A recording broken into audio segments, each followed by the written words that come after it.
Welcome back, weirdos. I am GromBeardo, and today we're going to be messing around with this. What is it? It's a CRF 110. I almost called it a YCF. We're doing the most important first mod that you need to do on these things. They sit really low, so you need one of these. A skid plate is like a must-have for these. This one sits a little higher because it's got Fat Boy springs in it all around and stuff. But I'll show you. I'll insert some pictures here. And you can jump in curbs even. You can smack this thing off the ground and totally rip out the bottom of the engine case, which we do not want to happen. The skid plate is from Tusk. I bought it from, I think, Factory Mini Bikes. On the only thing that I was concerned about is on the website it says it fits 13 and up, but the Tusk instruction says it only fits the 19 to the 22. I was worried about that, but it might be an issue if you have a stock bike. This is a big bore. I don't know if the cylinder is going to be different than the original one. So anyhow, on the kit, 3/16 aluminum. It's a nice skid plate. It's actually halfway impressed with that, which is kind of hard to do. This bracket goes to the engine, your parts, fasteners. The only thing you're going to need is a T40 Torx. Might be something you don't have, otherwise just know that ahead of time, otherwise it's like a 10 and a 13. First thing we're going to do is throw this bracket on. This end with a cutout is for your exhaust side. I can do this one-handed. Goes up in that and sits. You go to the other side. This is where you're going to install the little bolts. There's that hole in the cylinder is threaded, so that'll go on there like that.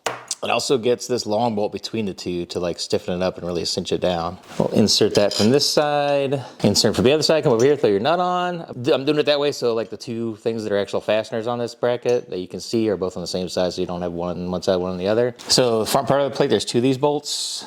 We're gonna go through, stick those on. There's a nut on the back side. Just get this stuff started.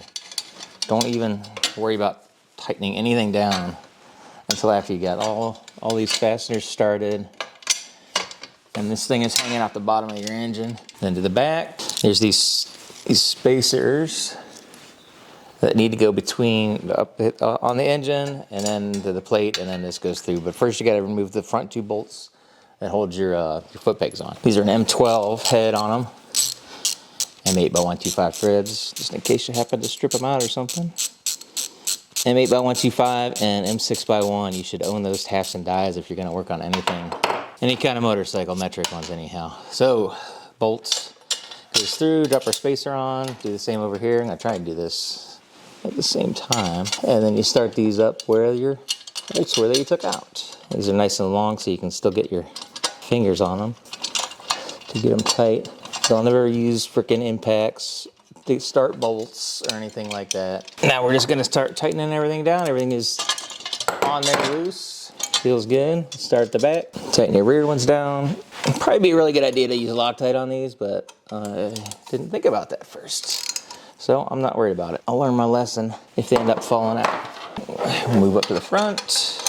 These front ones have nylock nuts on them. So I'm honestly not too worried about those coming loose. Just those rear ones by the foot pegs there. Probably should have Loctited those. And then we'll get this top one done.